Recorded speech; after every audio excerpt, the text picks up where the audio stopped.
Watch this video and become immersed in the Comm391 internship experience that 3 UOW students had in spring session of 2017. This group project allowed us to discuss the similarities and differences that made up our experiences during our internship. Elise, Dylan and Josh completed their internship at 2 hotels under the same chain. Because of this, there were many similarities that were apparent during their experiences, notably the company culture. The company we interned for has an overarching program that is run in every hotel chain. It describes the way that people should be treated both as customers and as employees, called Peopleology. The company culture that stems from Peopleology was experienced by all team members, however Elise saw it in action on one particular occasion. One of the factors of Peopleology is that people need to feel special. Elise experienced this when the staff cooked lunch and gave gifts to a staff member on her 30th birthday.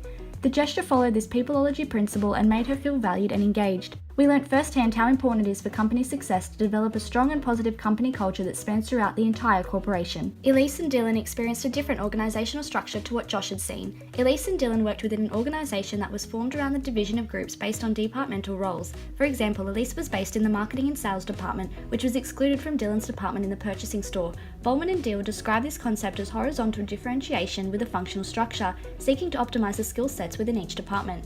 Furthermore, team-based divisions such as this can create a need for what Almeida and Fernando describe as a person-job fit, as particular skill sets are needed. Josh, however, worked within a smaller organisation that allowed employees to move across different departments. Bowman and Deal described this method as vertical differentiation. This structure allowed for easier communication with decentralised decision-making, allowing the organisation to be much more flexible. This can lead to what Almeida and Fernando would describe as a person-organisation fit. This assignment allowed our team to discuss our strengths and areas of improvement. We found our group's common strength to be judgment. During Josh's internship, he was able to apply this strength by examining all sides of the roles he was involved in.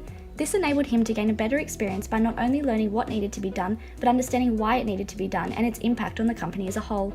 Elise was able to use this strength to ensure all aspects of tasks were finalised. She found this to be crucial when marketing an event, as there are many things to be considered such as social media marketing, direct marketing, and packages to put together to send directly to clients. Using this strength, our group was able to proficiently complete each task we faced in the internship as well as our group assessment.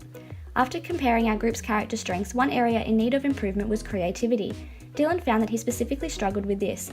Hauser and Rush concluded that the use of character strength is dependent on situational circumstances. During his internship, Dylan had an innovative idea to efficiently improve stock-taking methods. However, the necessary resources were not available. This restricted the development of his creative capabilities.